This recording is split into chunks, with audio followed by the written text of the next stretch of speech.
Bismillahirrahmanirrahim. Assalamualaikum warahmatullahi wabarakatuh. Kembali lagi dengan saya Ari Ariana dalam channel pengetahuan.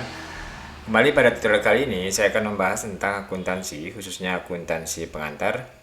Di mana pada tutorial sebelumnya kita sudah membahas tentang siklus akuntansi dimulai dari persamaan akuntansi. Lalu sudah kita masuk ke jurnal umum. Selanjutnya untuk tutorial kali ini kita akan membahas tentang buku besar. Oke, untuk itu kita langsung saja masuk ke materinya.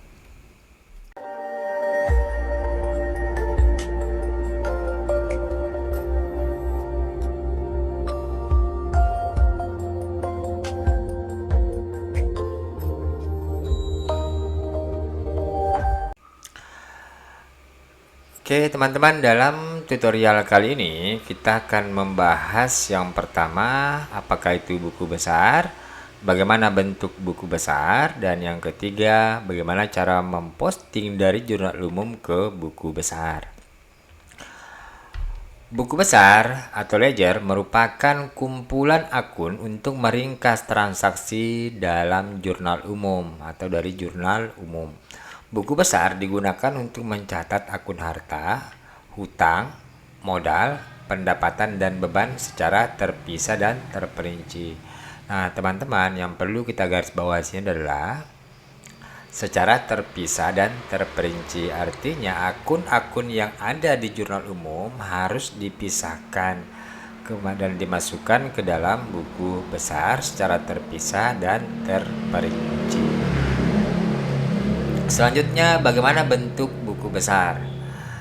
Buku besar ada 3 bentuk. Yang pertama adalah buku besar berbentuk T, dan yang kedua buku besar berbentuk skontro, dan buku besar berbentuk stapel. Oke, kita lihat pengertiannya. Buku besar bentuk T merupakan buku besar yang paling sederhana dan paling umum digunakan. Buku besar jenis ini digunakan untuk keperluan analisis transaksi serta untuk menjelaskan mekanisme penggunaan akun. Pada buku besar bentuk T, sisi debit di sebelah kiri dan sisi kredit berada di sebelah kanan. Selanjutnya, buku besar bentuk skontro biasa juga disebut sebagai bentuk 2 kolom. Hal ini disebabkan bentuk skontro memiliki 2 kolom utama. Kedua kolom tersebut adalah kolom debit dan kredit. Kolom bagian debit terdiri dari 4 kolom yang berisi tanggal, uraian, nomor, dan referensi, dan nominal debit dari transaksi. Buku besar bentuk stapel merupakan bentuk besar yang paling detail. Oleh karena itu, bentuk ini banyak digunakan perusahaan, terlebih jika perusahaan memerlukan penjelasan suatu transaksi secara mendetail. Buku besar stapel ada 2 jenis, yang terdiri dari 3 kolom dan 4 kolom. Buku besar 3 kolom mempunyai lajur saldo tunggal, sedangkan buku besar dengan 4 kolom mempunyai lajur saldo rangkap. Oke, sekarang kita masuk ke bentuk buku besar. Yang pertama bentuk T. Nah, teman-teman, kalau kita perhatikan inilah bentuk seperti T, huruf T. Jadi di sisi kiri itu debit, di sisi kanan adalah kredit. Contohnya seperti ini. Nah, teman-teman, misalkan di sini di kolom debit ada 3 juta, 2.500.000, 4 juta transaksinya.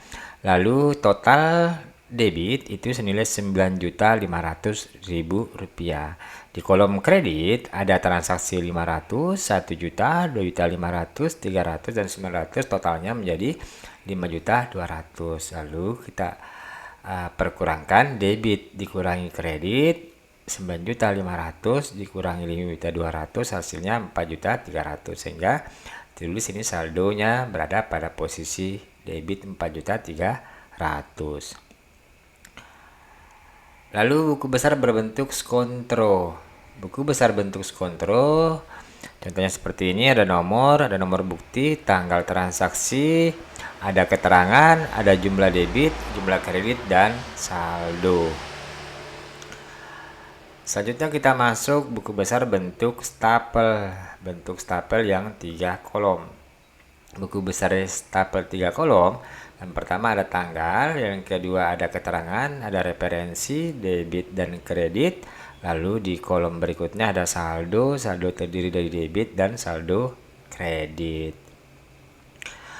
Buku besar bentuk stapel yang 4 kolom. Di sini ada tanggal, keterangan, referensi, debit. Selanjutnya tanggal, keterangan, referensi, dan kredit. Dan ini teman-teman hampir sama dengan bentuk 3 kolom, hanya ini terpisah tanggal debitnya dan tanggal kreditnya. Dan keterangannya pun dibagi 2. Oke teman-teman, untuk materi kali ini kita akan fokus membahas buku besar bentuk stapel. Artinya buku besar yang paling mendetail sehingga mudah untuk kita pelajari. Lalu bagaimana cara memposting dari jurnal umum ke buku besar? Nah, teman-teman, di sini saya sudah memberikan contoh, mengambil satu contoh jurnal umum dealer mobil XYZ, jurnal umum periode Maret. Di sini ada transaksi 1 2 3 4 5 6 lebih 13 transaksi, terdiri dari berbagai macam akun. Ada akun kas, ada modal awal, ada utang, ada perlengkapan, ada pendapatan jasa, beban, dan lain sebagainya.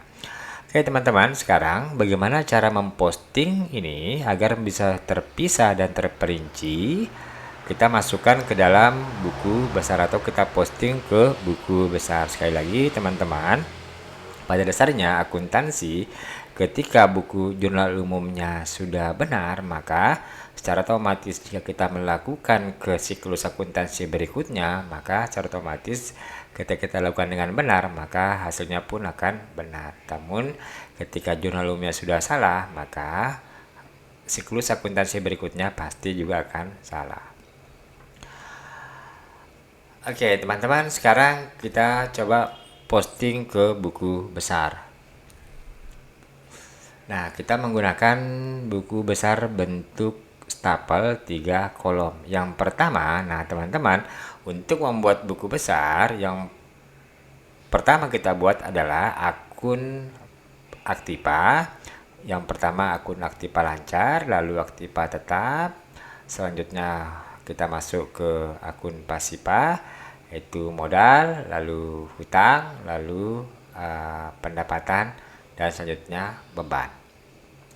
Oke teman-teman, yang pertama kita masuk ke akun kas. Nah, akun kas teman-teman, pertama yang harus kita lakukan adalah memastikan ada berapa jumlah akun kas di jurnal umum. Di sini ada 1 2 3 4 5 6 7 8 9. Jadi di sini ada 9 akun kas yang ada di jurnal umum. Seperti pengertian daripada buku besar, agar mengelompokkan akun supaya lebih terperinci. Artinya di sini ada kas berada pada posisi debit, di sini juga ada kas berada pada posisi kredit. Sekarang kita langsung masuk cara mempostingnya. Nah teman-teman, kalau kita lihat nilainya, jadi nilai kas yang pertama di tanggal 1 itu kolom keterangannya modal awal, lalu nilai 45 juta karena kasnya berada pada posisi debit, maka kas ini kita pindahkan pada posisi debit atau kita posting ke buku besar juga pada posisi debit. Kredit tidak ada karena tanggal 1 kasnya berada pada posisi debit, sehingga saldonya menjadi 45 juta rupiah. Lalu selanjutnya kita cek kembali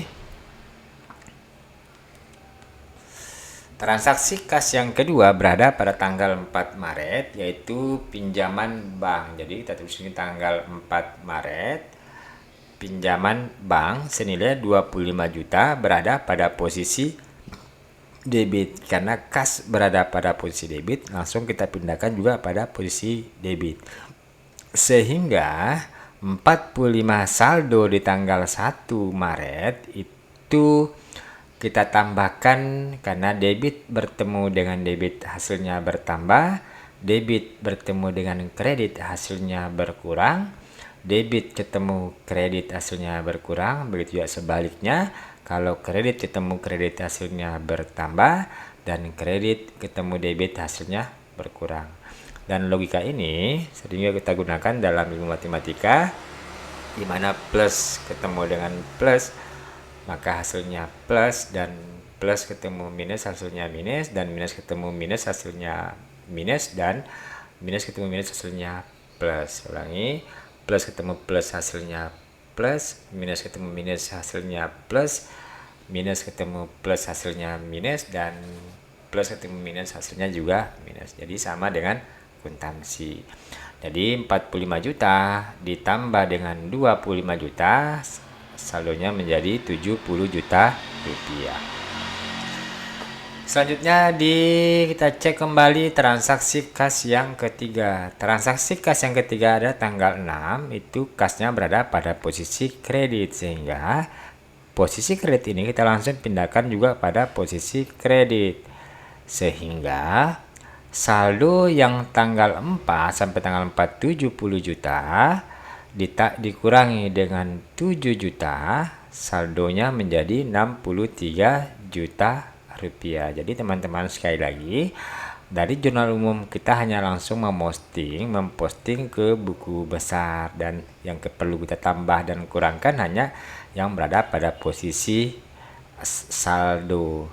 Nilai yang berada pada posisi debit dan kredit ini kita langsung posting dari jurnal umum tanpa merubah bentuk dan tanpa merubah posisi dan angkanya.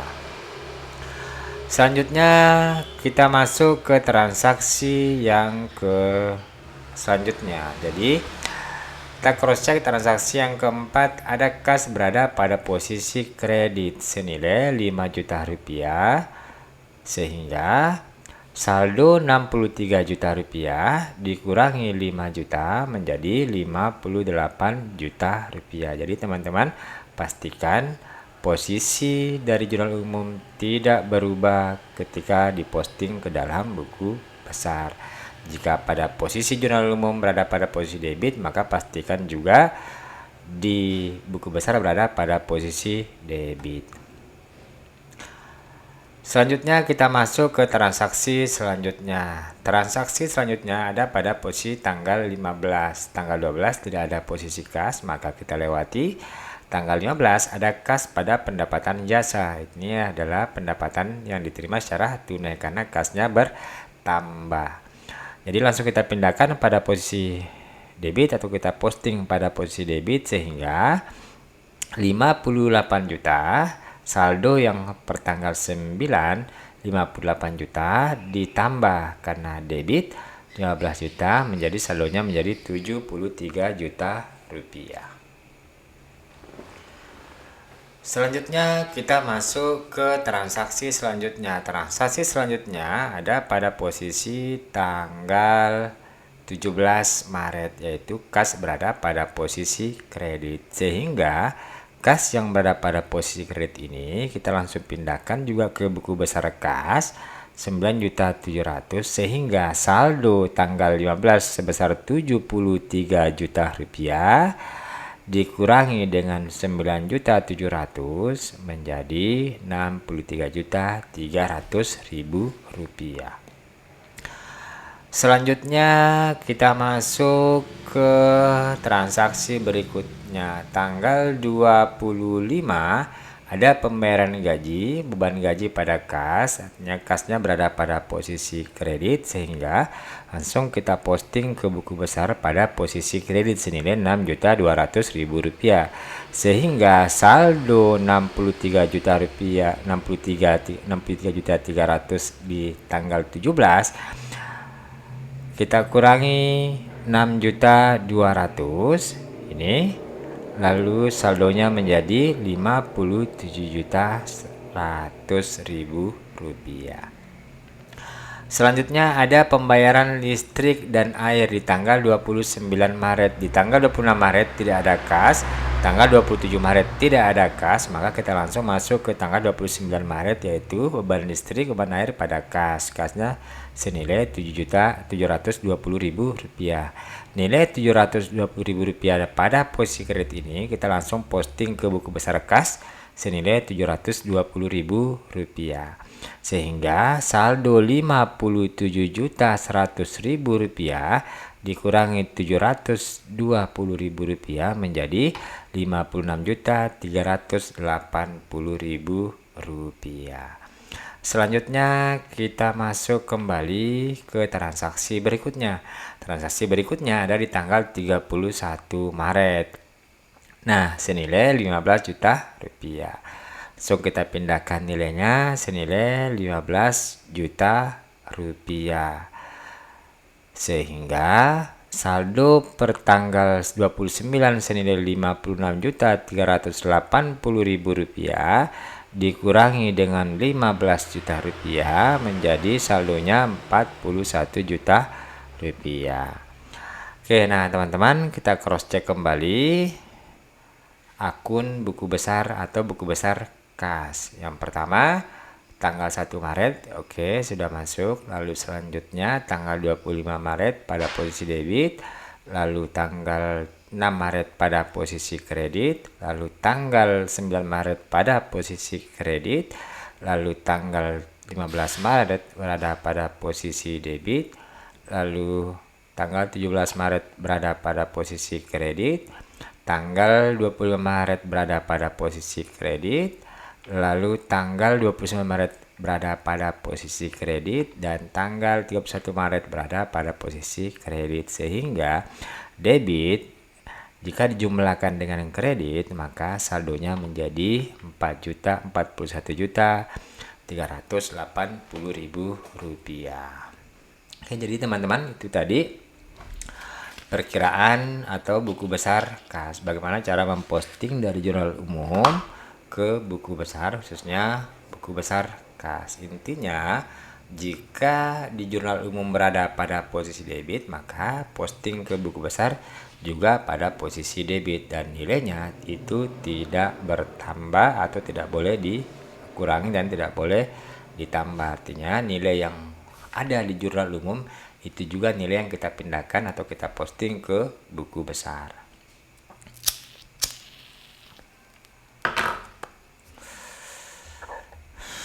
Oke teman-teman, selanjutnya kita masuk ke buku besar piutang. Jadi kita urutkan mulai dari aktiva lancar dan yang paling liquid. Jadi sekarang kita masuk ke buku besar yang kedua, yaitu buku besar piutang. Nah, kalau kita cross check piutang itu hanya ada satu, itu tanggal 26 Maret berada pada posisi debit, sehingga kita langsung posting ke buku besar posisi debit. Saldonya pun senilai 11 juta rupiah. Selanjutnya kita masuk ke buku besar sewa dibayar di muka. Nah, ini tanggal 31 Maret membayar biaya sewa sebesar 15 juta rupiah. Pembayaran sewa dibayar di muka karena menggunakan pendekatan neraca, sehingga di jurnal umum dicatat sebagai sewa dibayar di muka. Namun jika perusahaan menggunakan pendekatan laba rugi, maka di sini dicatat sebagai beban sewa. Namun pada jurnal ini kita menggunakan pendekatan neraca, sehingga jurnalnya sewa dibayar di muka pada kas. Nilai sewa dibayar di muka nilai 15 juta pada posisi debit, kita langsung posting ke buku besar senilai 15 juta rupiah. Saldonya pun menjadi 15 juta rupiah. Selanjutnya kita masuk ke perlengkapan. Kalau kita cross check di jurnal umum, perlengkapan itu ada di tanggal 6 Maret, di tanggal 12 Maret, dan di tanggal 27 Maret. Perlengkapan di tanggal 6 Maret berada pada posisi debit, perlengkapan di tanggal 12 Maret berada pada posisi debit, sedangkan di tanggal 27 Maret perlengkapan berada pada posisi kredit. Nah, teman-teman, sekarang tanggal 6 Maret kita posting langsung pada posisi debit, sehingga saldonya menjadi 7 juta rupiah. Jadi saldo per tanggal 6 sebesar 7 juta rupiah. Sekarang kita posting lagi yang tanggal 12. Tanggal 12 masih berada pada posisi debit, sehingga kalau kita posting menjadi sini menjadi 20 juta rupiah. Kita posting 20 juta rupiah, sehingga nilainya menjadi 27 juta rupiah. Nah, sekarang di transaksi selanjutnya ada tanggal 27 Maret perlengkapan berada pada posisi kredit. Kita langsung posting kembali ke buku besar pada posisi kredit, sehingga 27 juta dikurangi 8 juta menjadi 19 juta rupiah. Karena debit bertemu dengan kredit, maka saldonya menjadi 19 juta rupiah. Kita cross check kembali. Yang tanggal 16, tanggal 6 sudah masuk, lalu tanggal 12 sudah masuk 20 juta, dan di tanggal 27 Maret itu 98 juta, sehingga saldonya menjadi 19 juta rupiah. Nah, sekarang kita masuk ke buku besar modal. Nah, kalau kita cross check di jurnal umum, modal hanya ada di transaksi tanggal 1 Maret senilai 45 juta berada pada posisi kredit, sehingga kalau kita pindahkan atau kita posting ke buku besar pastikan juga berada pada posisi kredit, sehingga saldonya berada pada posisi kredit. Karena modal merupakan akun pasifa atau akun pasifa, sehingga saldo normalnya berada pada posisi kredit. Kita langsung pindahkan, maka hasilnya menjadi 45 juta rupiah. Selanjutnya hutang bank. Hutang bank senilai ada di tanggal 4 Maret, ada pinjaman bank senilai 25 juta rupiah, maka jurnalnya adalah kas pada hutang bank. Hutang bank berada pada posisi kredit, sehingga kita pindahkan ke buku besar juga pada posisi kredit, dan saldonya menjadi 25 juta rupiah. Nah, teman-teman, jika di jurnal umum terpisah hutang bank dan hutang usaha, maka di buku besar juga harus dipisahkan hutang usaha dan hutang bank. Dan teman-teman, sebaiknya dalam jurnal umum itu harus memang dipisahkan mana hutang bank dan mana hutang usaha, karena biasanya hutang usaha itu sifatnya jangka pendek dan hutang bank itu sifatnya jangka panjang, sehingga ada hutang jangka pendek, ada hutang jangka panjang. Ini ada pertama transaksi untuk hutang usaha, ada pembelian perlengkapan secara kredit senilai 20 juta rupiah di tanggal 12, perlengkapan pada hutang usaha. Perlengkapannya bertambah dan hutang usahanya bertambah, sehingga 20 juta ini kita langsung posting ke buku besar pada posisi kredit, sehingga saldonya menjadi 20 juta rupiah. Selanjutnya tanggal 17 ada hutang usaha senilai 9.700.000. Ini karena perusahaan membayar hutang usaha senilai 9.700.000, maka hutangnya berkurang dan kasnya berkurang, sehingga nilai 9.700.000 ini kita posting ke buku besar hutang usaha senilai 9.700.000 rupiah, sehingga saldo 20 juta rupiah tanggal 12 Maret dikurangi dengan 9.700.000 karena kredit ketemu debit itu berkurang, maka menjadi saldonya menjadi 10.300.000 rupiah. Ini kalau kita cross check kembali, 20 juta sudah masuk, lalu 9.700.000 sudah masuk, maka saldo akhir hutang usaha menjadi 10.300.000 rupiah. Selanjutnya pendapatan jasa.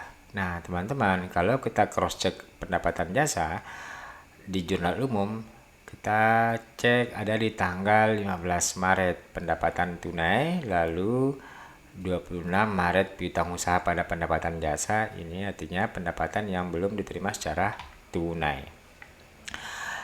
Tanggal 15 Maret pendapatan jasa berada pada posisi kredit, maka kita langsung posting ke posisi kredit di buku besar dan saldonya pun pada posisi kredit. Selanjutnya transaksi yang kedua 26 ada pendapatan yang tidak diterima secara tunai senilai 11 juta rupiah, maka 15 juta rupiah ditambah dengan 11 juta rupiah, maka menjadi 26 juta rupiah, sehingga saldo pendapatan jasa menjadi 26 juta rupiah. Selanjutnya beban gaji. Nah, kalau kita cross check lagi jurnal umum, beban gaji berada pada posisi debit, dan teman-teman biasanya di jurnal umum itu semua beban berada pada posisi debit. Jadi semua beban berada pada posisi debit. Jadi 6.200.000 kita langsung posting, sama saldonya pun pada posisi debit. Lalu selanjutnya beban perlengkapan. Ini adalah pemakaian perlengkapan. Jadi beban perlengkapan itu ada pemakaian perlengkapan selama bulan Maret senilai 8 juta, maka beban perlengkapannya senilai 8 juta berada pada posisi debit, sehingga kita langsung posting ke buku besar menjadi 8 juta rupiah. Saldonya pun menjadi 8 juta rupiah. Selanjutnya ada beban listrik. Nah, teman-teman, di sini beban listrik Rp600.000. Kita langsung posting juga, saldonya pun menjadi Rp600.000. Selanjutnya ada beban air senilai Rp120.000. Nilainya pun langsung kita posting, lalu saldonya pun Rp120.000. Lalu yang terakhir ada prepaid, pengambilan pribadi pemilik perusahaan untuk kepentingan pribadi atau pengambilan uang kas perusahaan oleh pemilik perusahaan untuk kepentingan pribadi. Adanya di tanggal 9 Maret, jadi prepaid pada kas. Nilai 5 juta prepaid berada pada posisi debit, sehingga kita langsung posting berada juga pada posisi debit senilai 5 juta rupiah, sehingga saldo menjadi 5 juta rupiah. Nah, teman-teman, saya ingatkan kembali atau kita ulang kembali bahwa memposting jurnal umum ke buku besar yang perlu kita perhatikan adalah memastikan bahwa semua akun yang ada di buku besar sudah kita pisahkan atau kita sudah masukkan atau sudah kita posting ke dalam buku besar secara terperinci. Dan yang kedua, tidak merubah nilai yang ada di jurnal umum ketika diposting ke dalam buku besar. Jika teman-teman menggunakan komputer, biasanya secara otomatis akan menghitung sendiri. Nah, biasanya ketika kita membuat tugas, maka sering sekali terjadi kesalahan, baik itu salah penempatan maupun salah angka. Di sini dibutuhkan ketelitian teman-teman sekalian agar memperhatikan nilai yang ada di jurnal umum apa sudah sama dengan yang setelah diposting ke buku besar. Oke, teman-teman, untuk materi tentang buku besar, apa itu buku besar, bentuk buku besar, dan bagaimana cara memposting, cukup sampai di sini. Selanjutnya nanti kita akan masuk ke materi selanjutnya, yaitu bagaimana memposting atau memindahkan saldo buku besar ke dalam neraca saldo. Untuk quotes kita kali ini, wisuda adalah impian setiap mahasiswa, namun kita perlu berjuang semester demi semester untuk mewujudkannya. Jangan pernah mengeluh, tetap semangat. Sekian, assalamualaikum warahmatullahi wabarakatuh.